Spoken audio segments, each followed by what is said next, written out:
இப்போ வெள்ளரிக்காய், கேரட் தயிர் பச்சடிக்கு இந்தமாரி வெள்ளரிக்காயை தோலியை சீவி எடுத்துருங்க. தோலியோடையும் போடலாம், தோலியை சீவியும் எடுக்கலாம். 2 சைடு காம்பை கட் பண்ணிவிட்டு நல்லா அலும்பிட்டு தோலியை சீவிட்டு இதெல்லாம் துருவி வச்சுக்கணும்.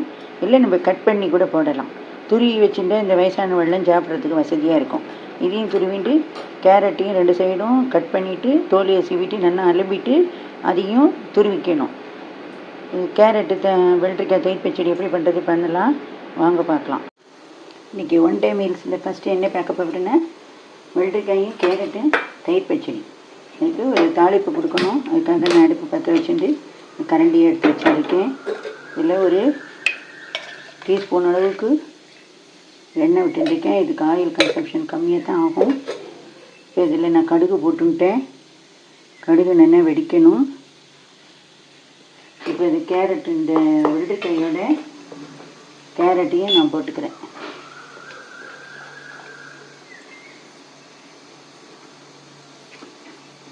இதுமாரி ஒன்றா நல்லா மிக்ஸ் பண்ணி விட்டுக்கோங்க.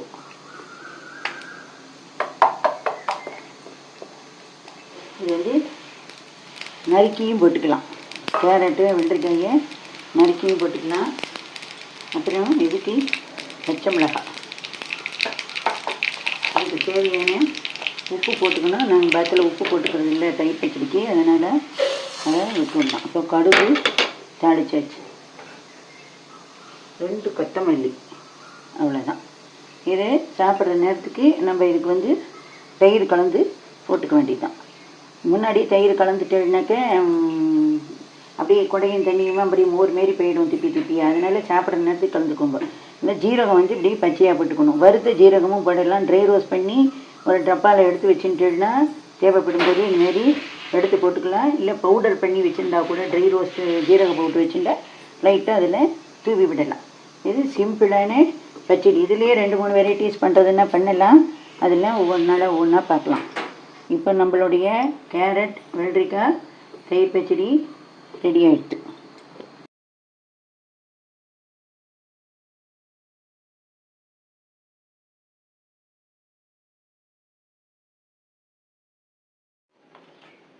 இப்போ நம்ம மாங்காய் பெசரலுக்கு மாங்காயை நறுக்கி வச்சுட்டுருக்கோம். எண்ணெயை அடுப்பில் காய வச்சுருக்கேன். இப்போது இதில் பெருங்காய பவுட்ரு போட்டுக்கணும். இதுக்கு தேவையான உப்பு, பச்சை மிளகாய் வந்து ஆப்ஷன் தான். குழந்தையெல்லாம் சாப்பிட்றதுன்னா பச்சை மிளகாய் எல்லாம் பட வேண்டாம். இப்போ கடுகு ரெடி பண்ணி இது மேலேயே போட வேண்டியதான். இது வந்து காரப்பொடியெலாம் எதுவும் போடாமல் சாதாரணமான மாங்காய் பெசரல், சிம்பிளான பெசரல். மோர் ஜாத்துக்கு எதுக்கு வேணாலும் தொட்டுக்கலாம். நீங்களும் இதேமாரி பண்ணி பாருங்க.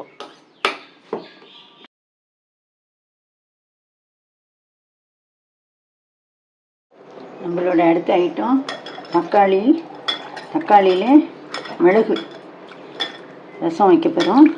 இதுக்கு வந்து டால் போடலை, பருப்பெல்லாம் வேக வச்சு எந்த விதமான பருப்பும் சேர்க்கலை. தக்காளியை நல்லா அலம்பிட்டு இந்த நடுவில் கண்ணு மாரி இருக்கும் இல்லையா ஒரு பகுதி, அதை கட் பண்ணி எடுத்துருங்க. எடுத்துகிட்டு நல்லா ஜலத்தை வச்சுட்டு நல்லா 4 பக்கமாக தக்காளியை நல்லா கட் பண்ணிவிட்டு ஜலத்தில் நல்லா கொதிக்க விட்டு இறக்கி வச்சுருங்க. தோலி வெடித்து வர வரைக்கும் அதை இது பண்ணணும், தண்ணி கொதிக்க விடணும். அதுக்கப்புறம் நல்லா ஆறினதுக்கப்புறம் இந்தமாரி நல்லா கரைச்சிக்கணும். இந்த சத்தெல்லாம் இதில் இறங்குற அளவுக்கு நல்லா கரைக்கணும்.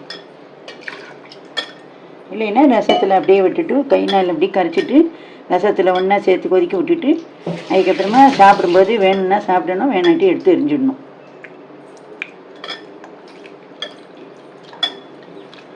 இப்போ நான் நல்லா கரைச்சி விட்டேன். இது வந்து இதில் விட்டுக்கிறேன் நான் தக்காளியை.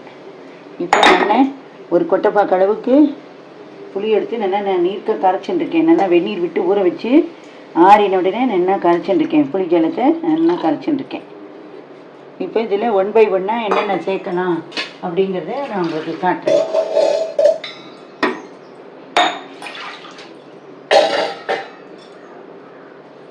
இப்போ வந்து இதில் நம்ம என்ன பண்ண போகிறேன்னா மஞ்சள் பொடி 1 டீஸ்பூன் அளவுக்கு போட்டுக்கணும்.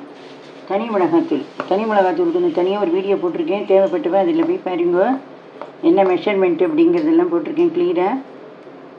நல்லா ஹைஜீனிக்காக நம்ம பாத்திலே அரைச்சி வச்சுக்கலாம், கடையில் வாங்க வேண்டாம். ஒரு 1/4 டீஸ்பூன் அளவுக்கு தனி மிளகாத்தூள் போடணும். இதுக்கு ரசப்பொடியோ சாம்பார் பொடியோ அதெல்லாம் எதுவும் தேவையில்லை. ஜீரகத்தை பச்சையாக போட்டுக்கணும். ஒரு டேபிள் ஸ்பூன் அளவுக்கு வெல்லம் போட்டுக்கோங்க.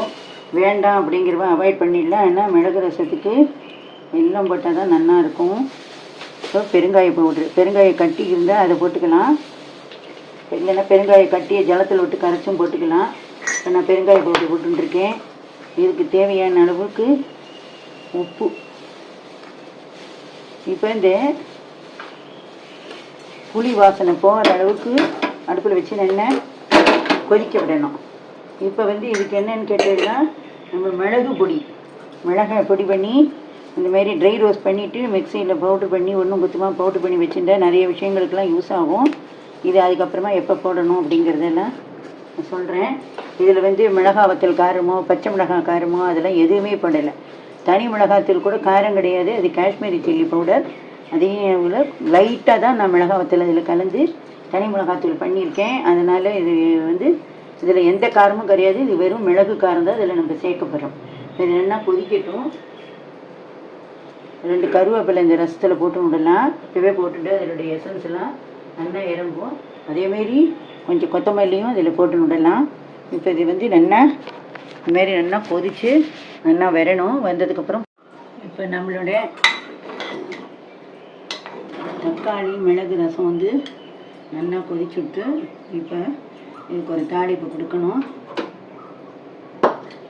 கரண்டி அடுப்பில் போட்டுட்டு நெய் விட்டுக்கிறேன்.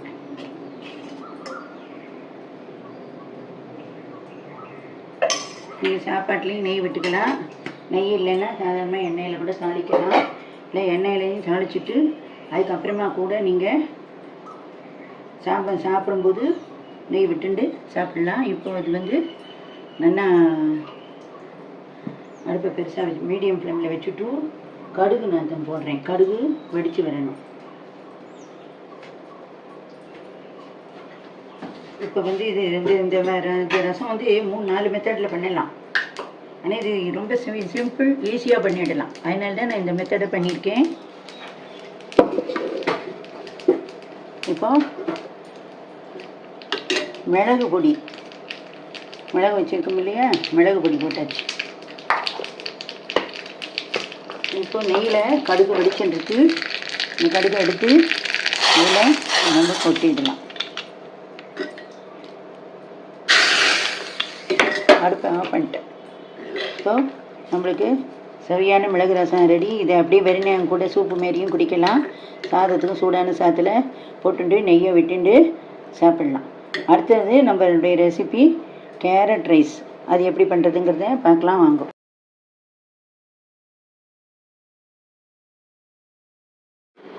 கேரட் ரைஸுக்கு இந்தமாரி தண்ணியில் நல்லா 3-4 வாட்டி நல்லா ஊற வச்சு தோல் எல்லாம் நல்லா கழுவி உப்பு மஞ்சள் பொடி போட்டு ஊற வச்சு அலம்பி எடுத்து வச்சுருக்கேன். இப்போ இதை நல்லா ஈரம் போக வடிகட்டிட்டு நல்லா துருவி வச்சுக்கணும். இந்தமாரி பண்ணினாக்க நீங்கள் தோலி சீவி வேஸ்ட் பண்ணணும் அவசியம் கூட கிடையாது. கேரட்டை வாங்கின கையோட 2 சைடும் காம்பை கட் பண்ணிவிட்டு தண்ணியில் ஊற வச்சு அலசிட்டு அதுக்கப்புறம் உப்பு மஞ்சள் பொடி போட்டு ஒரு 20 நிமிஷம் ஊற வச்சுட்டு அதுக்கப்புறம் 2-3 வாட்டி அலசி எடுத்துட்டேன்னா அதுமாரி சுத்தமாகிடும். இப்போ இதை நல்லா நம்ம துருவி எடுத்துக்கணும். இப்போ நம்ம கேரட் சாதம் எப்படி பண்ணுறதுங்கிறத பார்க்க போகிறோம். இப்போ இதுக்கு தேவையான கடலெண்ணெய், செக்கில் ஆட்டின கடலெண்ணெயை விட்டுக்கணும். இது எல்லாம் இந்த வதங்கிறதுக்காக தான் இது தேவைப்படும். இப்போ இதுக்கு கடுகு போட்டுக்கிறோம். கடுகு வெடிக்கணும். இப்போ கடுகு நல்லா வெடிக்கிறது. நம்ம கடலை பருப்பு போட்டுக்கிறோம். 1 டேபிள் ஸ்பூன் அளவு கடலை பருப்பு, நல்லா 1 டேபிள் ஸ்பூன் அளவுக்கு உளுத்தம் பருப்பு சிம்மில் வச்சு வறுக்கணும். ஏன்னா உள்ள வரைக்கும் நல்லா வறுபட்டு வரணும். பெருசாக வச்சோம்னா நல்லா செவந்துடும். ஆனால் வறுபட்ட மாரி தான் இருக்கும். ஆனால் உள்ளே வறுபட்டு இருக்காது. நான் பிகினர்ஸ்க்காக இதை சொல்கிறேன். இப்போ அது சிம்மில் வச்சு நல்லா வறுபடணும். இப்போ நம்ம பருப்பு வறுபட்டு எடுத்து நல்லா செவக்க வந்துச்சு. இப்போ வெங்காயத்தை போடணும். பெரிய வெங்காயம் போட்டுருக்கேன். நீங்கள் விருப்பப்பட்டா சின்ன வெங்காயம் நறுக்கி போடுறதுனால சின்ன வெங்காயத்தை நறுக்கிட்டு 2-3 கட் பண்ணி போடுறதுனால போடலாம். இந்த வெங்காயம் குயிக்காக வதங்கி வரணும் அப்படிங்கிறதுக்காக இந்த வெங்காயத்தில் அந்த மாரி ஒரு உப்பை போட்டு வச்சு இது கொஞ்சம் வதங்கட்டும். இதுக்கா இந்த ஸ்டேஜில் நறுக்கி வச்சு பச்சை மிளகாயை போட்டு விடலாம்.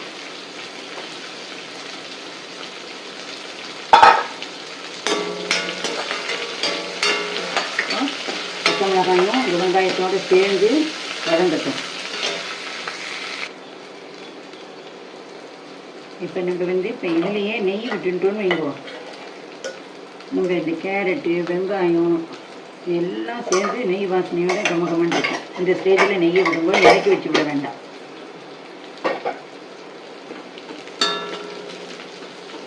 இப்போ நான் என்ன பண்ணுறேன்னாக்க மஞ்சள் பொடி, இந்த சாத்துக்கு தேவையான ஒரு டீஸ்பூன் அளவுக்கு மஞ்சள் பொடி. காரம் மைல்டாக இருக்கணும், அதனால் ஒரு டீஸ்பூன் அளவுக்கு தனி மிளகாத்தூள் போட்டுருக்கேன். இப்போ பெருங்காயம் நல்லா ஒரு டீஸ்பூன் அளவுக்கு போட்டுடணும். இப்போது இந்த துருவி வச்சுருக்கிற கேரட்டை போடணும். கேரட் போட்டதுக்கப்புறம் ரொம்ப நேரம் வதக்கணும் அப்படிங்கிற அவசியங்கள்லாம் கிடையாது.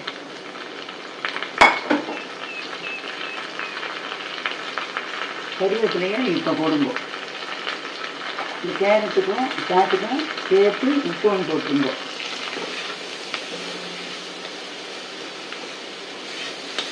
இப்போ அதை லைட்டாக ஒரு வதக்கணும்.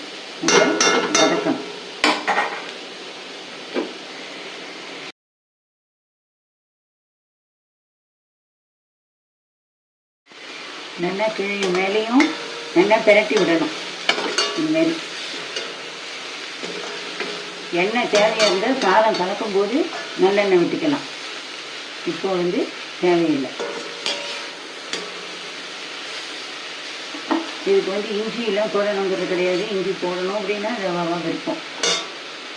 இப்போ நான் அடுப்பை ஆஃப் பண்ணிட்டேன். ஆற வச்ச சாதத்தை இதோடு கலந்து மிக்ஸ் பண்ண போகிறேன். இப்போ இந்த சாதம் இந்தமாரி உதிரியாக வடித்து வச்சுருக்கோம். இப்போ நீங்கள் உங்களால் உதிரியாக வடிக்கிறதுக்கு தெரியல, இப்போ யங்ஸ்டர்ஸாக இருக்க பிகினர்ஸாக இருக்கேன்னா நான் ஒரு வீடியோ ஒன்று போடுறேன். குக்கர்லேயே சாதம் எப்படி வடிக்கிறது, கஞ்சி வடிக்கிறதுங்கிறத. அப்படியே இல்லைனாலும் இப்போ கஞ்சி வடிக்கிற மாரி குக்கர்லாம் வந்திருக்கு. அதுமாதிரி அதையும் யூஸ் பண்ணலாம். அதுக்கப்புறம் இல்லைன்னா எலக்ட்ரிக் ரைஸ் குக்கர் வாங்கி வச்சுட்டுனாக்க அதை யூஸ் பண்ணி நீங்கள் நல்லா உதிரியாக சாதத்தை வச்சுட்டு போயிடலாம். இதில் சாதத்தை விட கேரட்டை நிறைய சேருங்கோ. கேரட் நிறைய சேர்ந்து சாதம் டேஸ்ட்டாக இருக்கும். இதில் நான் இப்போ மசாலா பொடி எதுவும் சேர்க்கலை. உங்களுக்கு சேர்க்கணும் அப்படின்னு பிரியப்பட்டேன்னாக்க மசாலா பொடி சேர்க்கலாம். மசாலா பொடி சேர்த்தா குழந்தைலாம் நல்லா விரும்பி சாப்பிடுவா. இதில் கேரட்டு தான் நிறைய இருக்கணும். கேரட் நிறைய இருந்தால் தான் சாதம் நல்ல ருசியாக இருக்கும். தனியாத்தூள் வேணுங்கிறவா ஆப்ஷன், பிரியப்பட்டவா தனியாத்தூள் போடலாம். கேரட் வதக்கு தான் வதக்கணும். மீதி அது இந்த சாதத்தோடைய கலந்து மிக்ஸ் ஆகிடும், நல்லாயிருக்கும். நீங்களும் இதேமாரி பண்ணி பாருங்க. இப்போ நான் இதை ஒரு சர்விங் பவுலுக்கு மாற்ற போகிறேன்.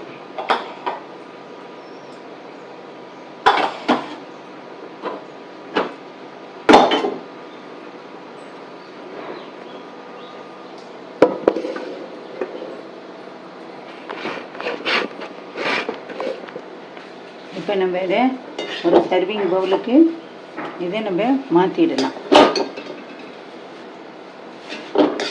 லஞ்ச் பாக்ஸ் ரெசிபியாகவும் இதை எடுத்துகிட்டு போயிடலாம். கேரட்டு சாப்பிடாத குழந்தைகளுக்குலாம் இந்தமாரி கொடுத்துட்டாக்க அவெல்லாம் சாப்பிட்ருவா.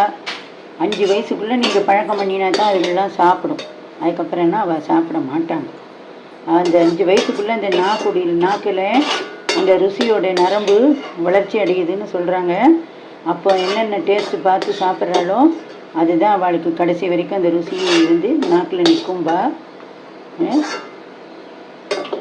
நீங்களும் இதேமாரி கேரட் ரைஸ் பண்ணி பாருங்கோ. நம்ம அடுத்தது நம்ம உருளைக்கிழங்கு பொடிக்கறி பண்ணலாம்.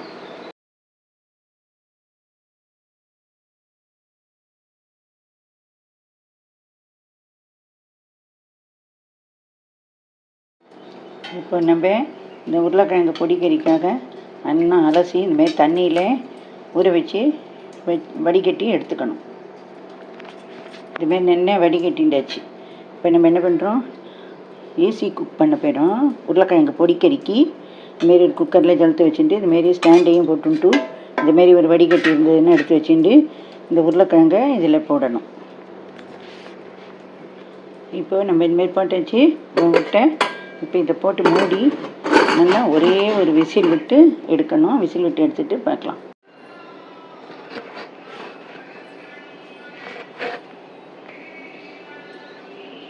இப்போ நம்மளுடைய உருளைக்கிழங்கு பொடிக்கறிக்கு உருளைக்கிழங்கை நான் ஸ்டீம் குக் பண்ணியிருக்கேன். குயிக் மெத்தடில் வரணுன்ட்டு ஓப்பன் பண்ணி பார்ப்போம். ஜம்முன்னு வந்துட்டு இன்னும் கொஞ்சம் இது கொஞ்சம் குழம்பும் கறி பண்ணும்போது குழையும். இதே உங்களுக்கு எனக்கு இந்தமாரி வேண்டாம், நல்லா ஒன்றா ஒத்தையாக இருக்கணும் அப்படின்னு நினச்சேன்னா விசில் ஒரே ஒரு விசில் வந்த உடனேயே அடுப்பை ஆஃப் பண்ணிவிட்டு பொறுமையாக அந்த விசிலை ரிலீஸ் பண்ணிடணும். ரிலீஸ் பண்ணிவிட்டு அதுக்கப்புறமா நீங்கள் இது பண்ணலாம். இல்லை அப்படின்னா டேரெக்டாக அதிலே ஜலத்தை விட்டு உருளைக்கிழங்கையும் போட்டு உப்பு மஞ்சப்பொடி போட்டு வேக விட்டு கைனால் நம்மளுடைய பதம் எவ்வளவு நமக்கு நறுக்குன்னு இருக்கணுமோ அந்த அளவுக்கு எடுத்த உடனே அடுப்பை ஆஃப் பண்ணிவிட்டு ஒட்டை வடிகட்டிட்டு அப்புறம் சாதாரணமாக ப்ளைன் வாட்ரு குடி தண்ணியில் நம்ம முழுகிற அளவுக்கு இந்த உருளைக்கிழங்கை போட்டு ஒரு 2 நிமிஷம் வச்சுருந்துட்டு எடுத்துட்டேன்னாக்க வடிகட்டி எடுத்துட்டேன்னா நல்லா ஒத்தையாக வந்துடும். இப்போ இதை எப்படி நம்ம கறி பண்ணுறது அப்படிங்கிறத பார்க்கலாம். நம்ம இப்போ உருளைக்கிழங்கு கறிக்கு தேவையான கடலெண்ணெய் விட்டுக்கிறோம். இதுமாரி ஸ்டீம் குக் பண்ணும்போது நமக்கு நிறைய எண்ணெய் செலவழியாது. ஆயில் கன்சப்ஷன் கம்மியாக செலவழிக்கணும் அப்படின்னு விரும்புகிறவா, கொலஸ்ட்ரால் இருக்குது, இல்லை ஹார்ட் ப்ராப்ளம் இருக்குது, ஏதோ ஒன்று இல்லை ஒன்றுமே இல்லை எனக்கு எண்ணெயே அதிகம் சேர்க்காதீங்கோ, நான் ஸ்ட்ரிக்டாக இருப்பேன் ஃபுட்டு விஷயத்தில் அப்படிங்கிறவ இதுமாரி ஸ்டீம் குக் பண்ணிக்கலாம். சத்தும் வெளியில் போகாது. இல்லை அப்படின்னா வேக வச்சு வடிச்சும் எடுத்துக்கலாம். கொஞ்சம் டேஸ்ட்டு குறைச்சலாக தான் இருக்கும். டைரெக்டாக அப்படியே போட்டு நறுக்கின அலும்பி அப்படியே போட்டு நல்லா வறுத்து எண்ணெயை விட்டு பிரட்டி எடுத்து சாப்பிட்டா அது ஒரு டேஸ்ட்டு. இப்போது நான் கடுகு போட்டுக்கிறேன். கடுகு வெடிக்கிறது. நான் இதுக்கு தேவையான உளுத்தம்பருப்பை போட்டுக்கிறேன். என்னென்னா ஒரு டேபிள் ஸ்பூன் அளவுக்கு உளுத்தம்பருப்பை தாராளமாக போட்டுவிட்டு நான் அடுப்பை சிம்மில் வச்சுடுறேன். என்ன அப்படின்னு கேட்குறீங்களா, உள்ள வரைக்கும் இது வறுபடணும். மேலோட்டமாக ஹை ஃப்ளேமில் வைக்கும்போது மேலோட்டமாக வறுபட்டுருக்கும், நல்லா செவந்திருக்கும். சாப்பிடும்போது உள்ளே சவுக்குன்னு இருக்கும். அதனால் இதுமாரி சிம்மில் வச்சு வறுத்துனா உள்ள வரைக்கும் செவந்து வரும். இப்போ நம்மளுடைய உளுத்தம்பருப்பு நல்லா செவந்துட்டு கடுகும் வெடிச்சு விட்டு இப்போ என்ன பண்ணுறோம், நம்ம ஸ்டீம் குக் பண்ணி போடுறோம். இதுமாரி போட்டுட்டனால ஈஸியாக உருளைக்கிழங்கு நான் கொஞ்சம் காய்கறிலாம் கொஞ்சம் குழையும் தான் எடுப்பேன். ஏன்னா என் நேரத்தில் கொஞ்சம் எல்லாரும் அப்படி தான் விரும்புகிறேன். இந்த ஸ்டேஜில் கருவேப்பிலையை போட்டுக்கோங்க. அப்புறம் நம்ம டைரெக்டாக வேக வைக்கணும் அப்படின்னா அப்போ உப்பு மஞ்சப்பொடி போடுவோம். அப்போ மஞ்சப்பொடியை போடணும் அவசியம் இல்லை. கறி வளர்க்கும்போது உப்பை பார்த்து போட்டுக்கணும் அந்த ஸ்டேஜில்.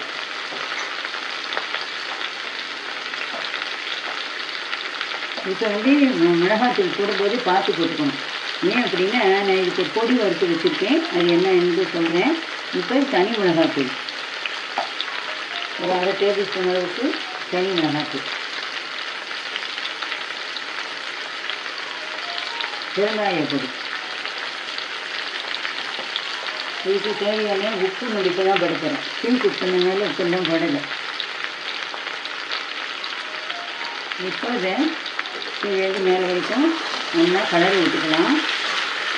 இது இப்போ போட்ட நம்ம உப்பு, காரம், மஞ்சப்பொடி எல்லாம் சேர்ந்து வரணும்.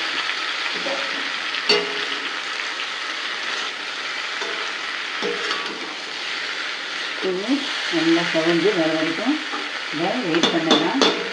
மூடியை வச்சு நான் சித்த நேரம் வதங்க விடுறேன். எப்படி வந்துருக்குங்கிறத இதை பார்க்கலாம். நம்ம முழுக்க திருப்பி விடணும். எண்ணெய் கொஞ்சம் நிறைய செலவழியும். ரோஸ்ட்டாக வரணும் அப்படிங்கிற வரைக்கும் எண்ணெய் நிறைய செலவழியும். தப்பாக எடுத்துக்காங்க. இல்லைன்னா எண்ணெய் கம்மியாகவே இருக்குது. இந்தமாரி ஏன்னா நம்ம ஸ்டீம் குக் பண்ணியிருக்கனால எண்ணெய் கம்மியாகவே ஆகும். ஏதோ ரோஸ்ட்டாக வேணும்னு விருப்பப்படுதா அவளுக்காக சொன்னேன். இன்னும் கொஞ்சம் நேரம் இருக்கட்டும். அப்புறம் இது ஒரு பொடி ஒன்று சொன்னேன் இல்லையா, அதுக்கு என்ன அளவு மெத்தடுங்கிறது நான் சொல்லிடுறேன். 1 டேபிள் ஸ்பூன் நெல்லை ட்ரை ரோஸ்ட் பண்ணிக்கோங்க.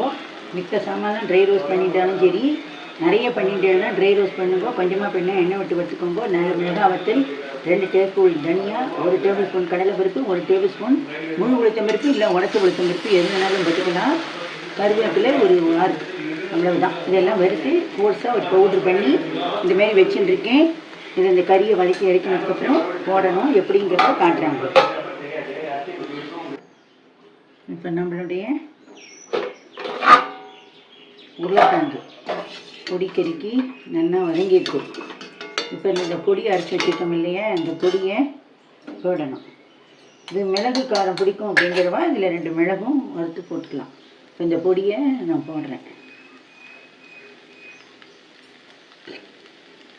நல்லா தாராளமாக பொடியை போட்டுக்கோங்க. அடுப்பை ஆஃப் பண்ணிவிடுங்க. இப்படியே கொஞ்ச நேரம் இருக்கட்டும். அதுக்கப்புறமா ஒரு நிமிஷம் வரைக்கும் அது இப்படியே இருக்கட்டும். அதுக்கப்புறமா திருப்பி விட்டுக்கலாம்.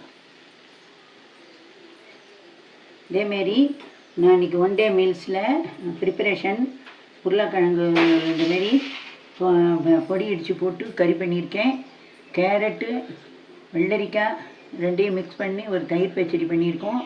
தக்காளியும் போட்டு பருப்பு இல்லாத மிளகு ரசம் வச்சுருக்கேன். கேரட் சாதம் பண்ணியிருக்கேன். மாங்காய் பெசரி வச்சுருக்கேன். நீங்களும் இதேமாரி பண்ணி பாருங்க. உங்களுக்கு இதில் ஏதாவது டவுட் இருந்ததுனாக்க எனக்கு கமெண்ட்ஸில் சொல்லுங்க. நான் பண்ணுற ரெசிபிஸ்லாம் பிடிச்சிருந்ததுன்னா எனக்கு சப்ஸ்கிரைப் பண்ணுங்க, லைக் பண்ணுங்க, ஷேர் பண்ணுங்க. நன்றி, வணக்கம்.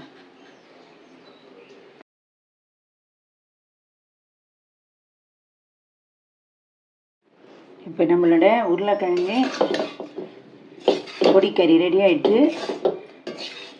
பொடி நிறைய போடணும் அப்படின்னு உங்களுக்கு தோணிச்சுன்னா மிளகாயை குறைச்சிக்கிட்டு பண்ணுங்கோ. நிறைய பொடி போடலாம். இதேமாரி நீங்களும் பண்ணி போயிருங்கோ.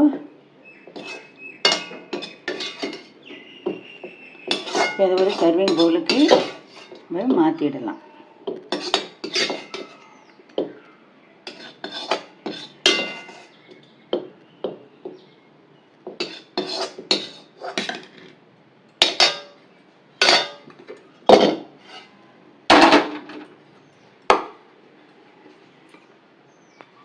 இது மேலே கொஞ்சம் பொடியை தூவி நம்ம வச்சிடலாம்.